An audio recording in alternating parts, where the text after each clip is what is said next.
Mário Salvador, praticamente para dar uma sequência no que nós falamos de livre-arbítrio.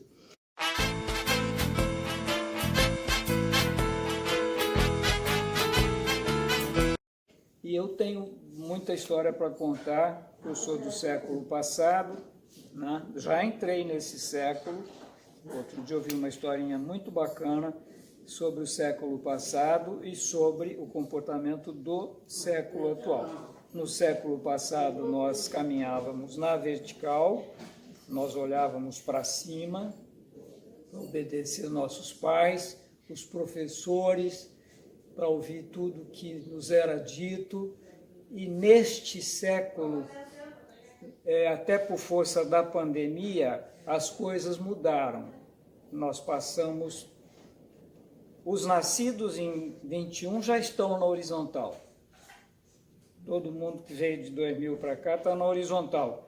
E a nossa geração, a minha, no qual me incluo, teve que vir para a horizontal também para se adaptar, senão a gente sucumbe e dança.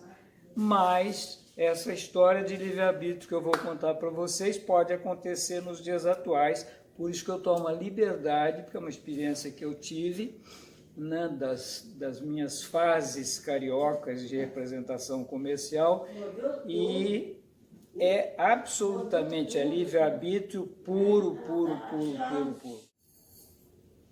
Eu tive uma oportunidade lá naqueles idos do século passado de trabalhar com uma rede comercial bastante grande, cujo proprietário era um mal pagador, sempre foi mal pagador, e com isso ele conseguiu criar um impériozinho bastante razoável. A empresa dele, César, me desculpe, eu vou citar a sua empresa, chamava-se Imperatriz das Sedas, uma empresa que chegou a uma rede de 12 lojas, mais ou menos, e que atuava num campo bastante vasto. Seria como se fosse, eu moro em Cachoeiro, hoje nós temos aqui uma empresa de nome Varejão dos Tecidos, mas com multiplicidade de itens maior, né? E eu era fornecedor dele de tapetes, carpetes, mais especificamente tapetes soltos. Ele se tornou um grande distribuidor, um grande revendedor desse segmento, e eu tinha a oportunidade de trabalhar, estar com ele quase que todas as semanas. E como mal pagador que era, e como péssimo cobrador que eu sempre fui, sempre foi uma tarefa que eu detestei fazer, e até hoje eu não gosto, né?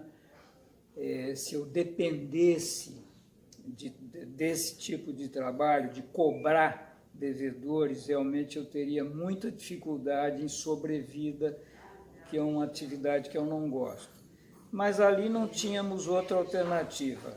Ou vendíamos e esperávamos o momento exato da programação de pagamentos, porque não se falava ali em pagar uma duplicata, duas duplicatas, hoje boletos, né? Falava-se ali num monte de boletos que iam se acumulando, né? E ele dormia maravilhosamente bem, nunca perdeu o seu sono com esses tais boletos, e eu estava num momento de saturação.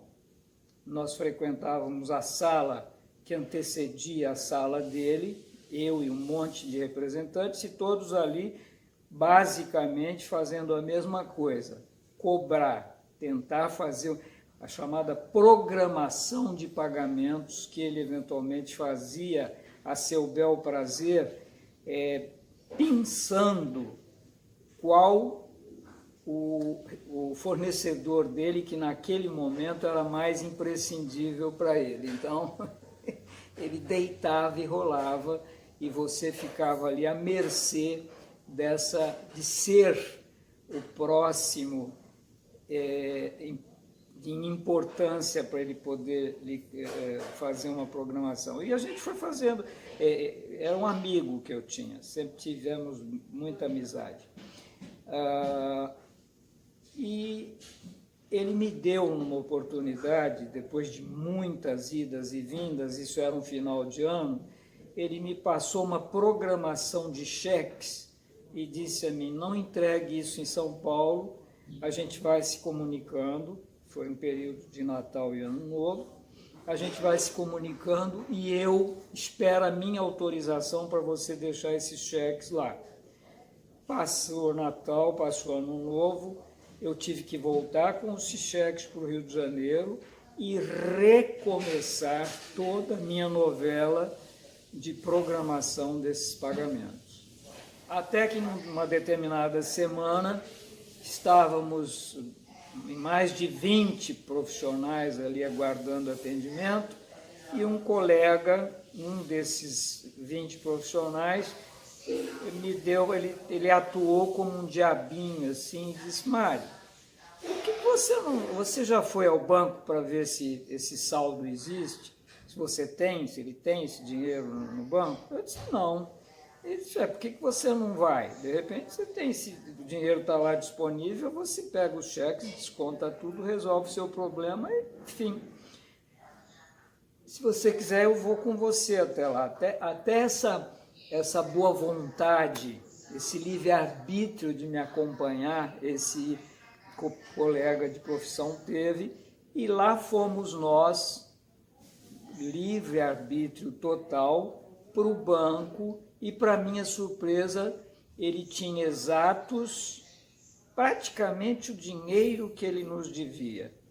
Eu fiz o saque, ficou lá uma coisinha micra de saldo para ele, e essa coisa explodiu antes do almoço.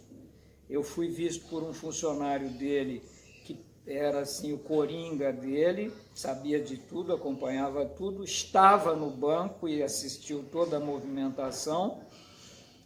E à tarde eu recebo uma ligação dele, meio que decepcionado. Eu disse a ele, eu liguei para São Paulo primeiro, historiei os fatos e pedi que me apoiassem no que eu iria falar para ele, e assim o fizeram.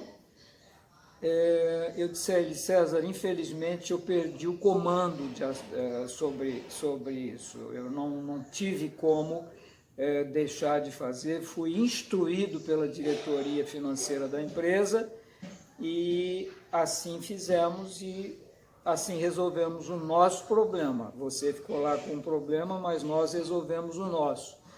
Ele disse, mas não é a versão que eu tenho, você foi visto lá pelo funcionário, contou a história dele. Eu disse, César, você fica com a sua versão e eu fico com a minha. Eu lamento, fica com Deus, um grande abraço, terminamos o diálogo. Passados mais ou menos uns 15 dias, esse homem me procura, querendo comprar. Eu fiquei absolutamente pasmo, né, com a decisão dele de continuar sendo nosso cliente. E tudo ficou acertado, ele foi a São Paulo, foi na indústria que eu representava, fez um mega pedido e naquela oportunidade a indústria ainda deu a ele 30, 60, 90, 120, 150 dias de data para pagamento. Então, é um livre-arbítrio do mal. Eu poderia ter tido discernimento, de ter paciência, tolerância e ficar aguardando a boa vontade do César, que não está mais por aqui, está descansando, já faleceu tem um bom tempo, e fui do mal atuando contra os interesses dele naquele momento. É uma história, fica aí. Eu tenho outras histórias para contar de atividades comerciais que oportunamente, se vocês continuarem comigo, continuarem se inscrevendo como estão, eu volto a contar histórias. Eu gosto de contar histórias. Pena que a gente não possa estar interagindo, né? Mas vai chegar o dia das nossas interações, eu vou poder ouvir histórias muito interessantes, até sobre livre-arbítrio de todos os que nos acompanham. Grande abraço, fiquem com Deus.